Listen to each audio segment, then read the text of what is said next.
Assalamualaikum warahmatullahi wabarakatuh. Salam sejahtera untuk kita semua, salam budaya. Selamat bertemu kembali dengan saya di kanal Terminal Budaya. Sahabat-sahabat tercinta sebangsa dan setanah air yang sangat saya hormati, akhirnya terungkap alasan tim penasihat hukum tidak mau lagi mendampingi Bambang Tri dalam sidang pengadilan negeri di Surakarta dalam kasus dugaan penistaan agama dan ujaran kebencian. Itu artinya Bambang Tri harus bertarung sendirian dalam menjalani persidangan pada babak-babak akhir menjelang majelis hakim menyampaikan putusan atau vonis. Bagaimana sikap tim penasihat hukum dan kenapa mereka beramai-ramai mengundurkan diri sebagai penasihat hukum Bambang Tri? Mari kita simak videonya bersama-sama. Jadi hari ini hari Selasa tanggal 21 Maret, saya Andika Dian Prasetyo, saya koordinator dari tim Surakarta.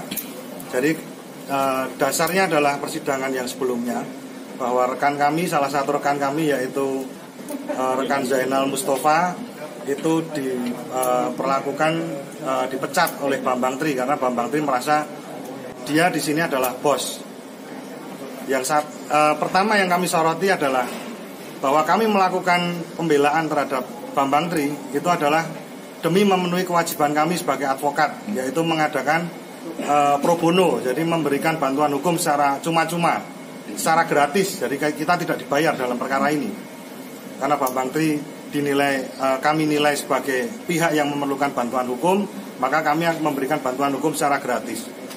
Jadi dalam hal ini setelah tadi kami bacakan, jadi kami tidak akan mendampingi Bambang Tri, tapi kami akan tetap terus mengawal Gus Nur. Jadi untuk agenda setelahnya kami akan berkonsentrasi pada pledoinya Gus Nur. Artinya ada yang tersinggung dalam hal ini adalah Zainal Mustafa ini sendiri. Bukan masalah tersinggung. Jadi karena ini adalah namanya hubungan kerja, walaupun kami gratis, kami harus profesional. Salah satu tim kami dipecat dan itu berarti itu adalah salah satu kesatuan dari kami. Jadi kami mundur semua. Alasannya untuk pemecatannya sendiri? Alasannya pemecatan nanti dipertanyakan pada Bambang Tri sendiri. Karena kami sebagai penasihat hukum sudah bekerja maksimal mungkin, bahwa kami juga komunikasi dan lain sebagainya. Kami juga berusaha untuk menghadirkan saksi-saksi, berusaha untuk menghadirkan bukti dan lain sebagainya, tapi komunikasi kurang diterima oleh Bambang. Oke. Sejauh ini apakah memang komunikasinya tidak lancar atau? Ya lancar, bisa dikatakan lancar tidak lancar. Apa yang menyebabkan lancar tidak lancar? Lancar kami sebagai penasihat hukum, kami berusaha untuk mencari yang di persidangan. Yang kami butuhkan adalah saksi dan bukti, dan membuktikan perkara ini demi klien kami Bambang Tri. Tapi beliaunya sendiri kan tidak bisa menghadirkan saksi atau bukti sampai hari ini. Mas, memang ini berakses dari sidang sebelumnya di mana Bambang Tri memohon dari majelis hakim agar pengacara Zainal Mustafa untuk dikeluarkan dari persidangan itu ya? Dipecat.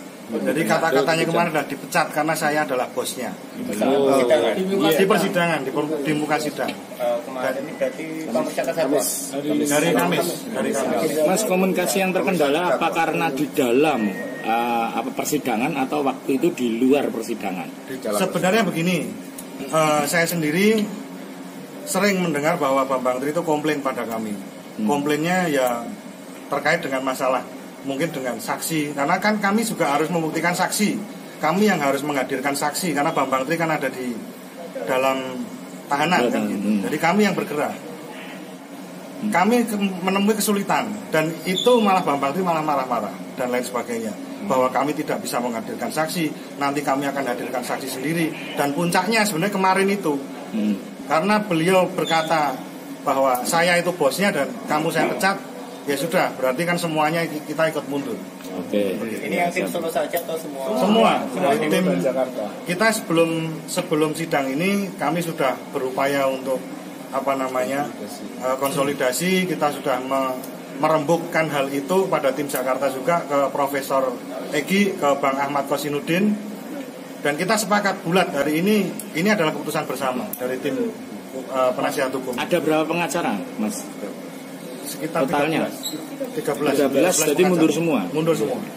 Mas, kemarin infonya sempat telat juga untuk Mas Zainal ini. Apakah itu juga jadi pemicu marahnya Bambang Tri juga? Saat sidang sempat terlambat. Iya, memang beberapa sidang kan Pak Bambang Tri ini kan agak menunjukkan emosinya, dan itu kan juga kami juga sangat menyayangkan, dan beliau juga kami beritahu bahwa ini seperti ini, duduk masalah seperti ini, tapi beliau masih dalam ketetapannya. Bahkan kan ini sebenarnya sudah berulang-ulang, dan hari kemarin itu puncaknya dia ngomong seperti itu sama salah satu tim penasihat hukum kami. Berarti nggak sekali dua kali ya, Pak? Ya, bukan sekali dua kali. Artinya 13 tim pengacara ini masih mendampingi Gus Nur? Gus Nur masih, kami masih mendampingi Gus Nur.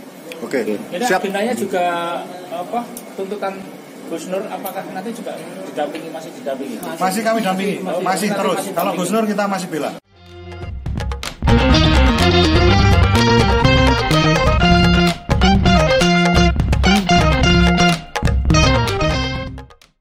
Ya, itulah tadi konferensi pers yang dilakukan tim penasihat hukum Bambang Tri Mulyono dalam kasus dugaan penodaan agama dan ujaran kebencian yang selama proses persidangan berlangsung di Pengadilan Negeri Surakarta selalu mendampingi terdakwa Bambang Tri Mulyono dan Sugih Nur Raharja. Namun tampaknya menjelang pembacaan tuntutan Jaksa Penuntut Umum alias JPU untuk terdakwa Bambang Tri, tim penasihat hukum justru beramai-ramai mengundurkan diri sejak Selasa 21 Maret 2023. Itu artinya dalam menjalani persidangan berikutnya termasuk melakukan penyusunan dan penyampaian pledoi alias pembelaan diri, Bambang Tri harus bertarung sendiri di depan persidangan kecuali kalau dia berhasil mendapatkan penasihat hukum yang baru. Namun untuk mendapatkan penasihat hukum yang baru tampaknya bukan perkara mudah.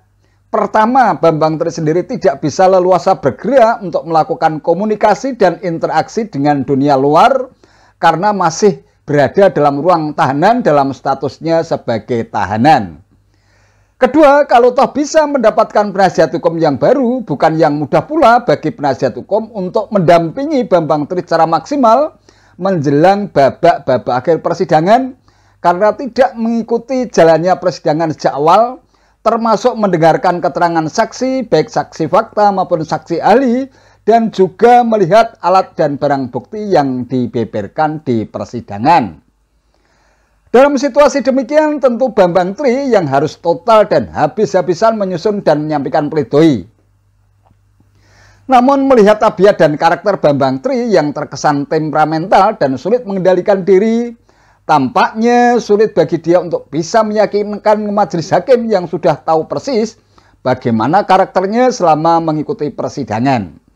Ini artinya majelis hakim kemungkinan besar akan lebih banyak mempertimbangkan tuntutan jaksa penuntut umum dalam menyampaikan putusan. Lebih-lebih Bambang Tri juga pernah menjadi terpidana selama 3 tahun penjara atas vonis Pengadilan Negeri Blora terkait dengan buku Jokowi Undercover yang dinilai tidak memenuhi syarat sebagai buku hasil penelitian terkait dengan soal referensi alias rujukan. Nah, kalau kita menyimak pernyataan tim penasihat hukum dalam konferensi pers tadi, tampaknya memang sudah ada gejala interaksi yang tidak nyaman sejak lama terkait dengan sikap Bambang Tri yang temperamental dan tidak puas dengan kinerja tim penasihat hukumnya, terutama dalam menghadirkan bukti dan saksi di persidangan. Yang membuat suasana makin ambiar ketika Bambang Tri terkesan arogan dan memosisikan dirinya sebagai bos yang berhak untuk mengatur dan harus diikuti semua keinginan dan permintaannya. Padahal status penasihat hukum sendiri dalam konteks persidangan Bambang Tri merupakan aktivitas pro bono yang gratis alias cuma-cuma. Itu artinya Bambang Tri tidak berhak untuk mendikte apalagi merasa jadi bos. Dan puncak ketidaknyamanan itu terjadi ketika salah satu penasihat hukumnya Zainal Mustafa dipecat. Situasi seperti itu tentu membuat tim penasihat hukum merasa tertampar dan menganggap Bambang Tri tidak tahu bagaimana cara orang berterima kasih. Sudah susah-susah berjuang untuk membela dan mendampingi selama persidangan berlangsung kok malah main pecat. Sangat beralasan kalau jiwa korsa dan solidaritas sebagai sesama advokat muncul seketika. Dan itulah yang terjadi. 13 advokat yang selama ini habis-habisan membela Bambang Tri serentak mengucapkan selamat tinggal dengan nada yang perih dan menyayat. Gelagat ketidakharmonisan antara tim penasihat hukum dan Bambang Tri sebenarnya sudah tercium ketika terdakwa lainnya Sugik Nur Harja dalam sebuah konferensi pers yang didampingi tim penasihat hukum terkesan lepas tangan dan cenderung menimpakan semua aib dan kesalahan terkait dugaan ijazah Presiden Jokowi palsu kepada Bambang Tri. Dalam konferensi pers itu, Sugik Nur berusaha untuk berkelit dari jeratan pidana dengan menyatakan bahwa soal dugaan ijazah Jokowi palsu itu menjadi ranah dan urusan sepenuhnya dari Bambang Tri. Sugik Nur mengaku dirinya sebagai jurnalis alias YouTuber yang mengundang Bambang Tri sebagai narasumber dalam sebuah podcast yang kemudian diunggah di akun YouTube-nya. Soal konten podcast, tegas Sugik Nur tentu menjadi tanggung jawab Bambang Tri sepenuhnya. Dengan demikian, yang seharusnya dikenai pidana itu Bambang Tri, bukan termasuk dirinya, kilah Sugik Nur. Terlepas apapun dalih dan alasan yang disampaikan Sugik Nur, yang jelas dia bersama Bambang Tri sama-sama telah menjadi terdakwa dan telah menjalani proses persidangan sekaligus menjadi tahanan berdua. Itu artinya Sugik Nur pun tak bisa melepaskan tanggung jawab dan menimpakan kesalahan sepenuhnya kepada Bambang Tri seorang. Pasalnya, seandainya podcast dan praktek mubahalah itu tidak dipublikasikan di kanal YouTube-nya, tentu kasus ini tidak akan pernah terjadi. Dalam konteks demikian, tentu majelis hakim yang berwenang untuk memutuskan perkara sebagai vonis akhir dari kasus ini dengan mempertimbangkan berbagai alat bukti, keterangan saksi ahli, dan juga saksi fakta, tuntutan jaksa, dan pembelaan diri dari terdakwa dan penasihat hukumnya. Kita tunggu saja detik-detik mendebarkan itu. Hanya itu saja yang bisa saya sampaikan. Terima kasih atas perhatiannya. Selamat dan sampai bertemu kembali dengan saya pada konten saya berikutnya. Wallahul muwaffiq ila aqwamit thoriq. Wassalamualaikum warahmatullahi wabarakatuh.